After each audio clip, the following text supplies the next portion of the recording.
ரேவதி, என்ன இதெல்லாம்? உன்னை நான் எந்த புடவையை கட்டிட்டு வர சொன்னேன்? நீ எந்த புடவையை கட்டிட்டு வந்திருக்க? என்ன அவமானப்படுத்தணும்னே இதெல்லாம் பண்ணிக்கிட்டு இருக்கியா?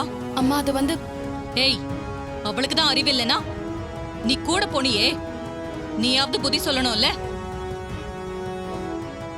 மா ப்ளீஸ், நான் சொல்றத கொஞ்சம் பொறுமையா கேளுங்கம்மா. எப்படி பொறுமையா இருக்க சொல்ற?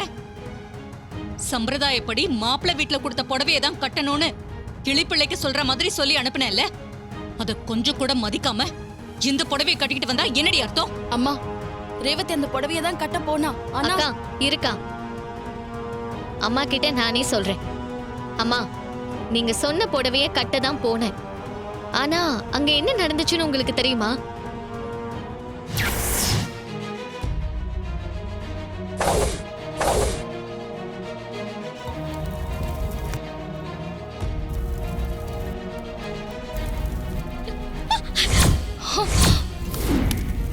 ஏய் ரேவதி,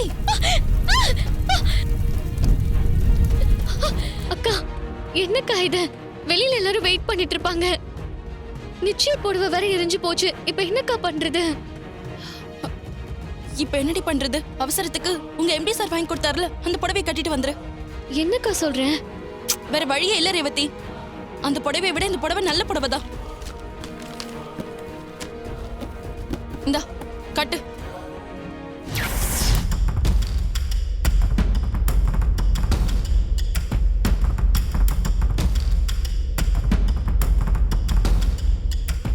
இதாம நடந்துச்சு. நான் ஒன்னும் உங்க பேச்ச மீறணும்னு நினைக்கல. எல்லாமே கரண்ட் போய் மெழுகுவத்தி பத்த வச்சதாலதான் இப்படி ஆயிடுச்சு. நீ சொல்றது நம்புற மாதிரியே இல்லையே ரேவதி.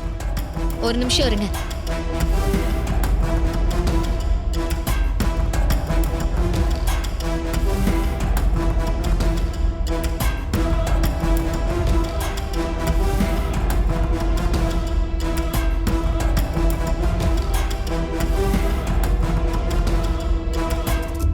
இதுதான் நீங்க வாங்கி கொடுத்த புடவை.